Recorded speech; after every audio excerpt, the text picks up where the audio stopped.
реакцијата панична на Груевски, подигањето на температурата во Република Македонија, меѓу другото им испрати сигнал на сите граѓани во оваа држава, дека Никола Груевски најпосле е тој кој што се плаши.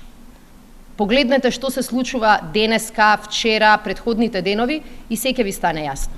Човекот кој тврдеше дека штрајк во образованието не постои, премиерот кој велеше дека нема намера да разговара за одлагање на наводните реформи во високото образование, во последниве 4 дена ги погази сите своји коментари. Луѓето кои што ги навредуваше, ги обвинуваше дека работат за опозицијата, ги напаѓаше преку своите мегафони. Овие денови ги кани еден по еден во својот кабинет. Тоа покажува дека Никола Груевски го плаши вистината.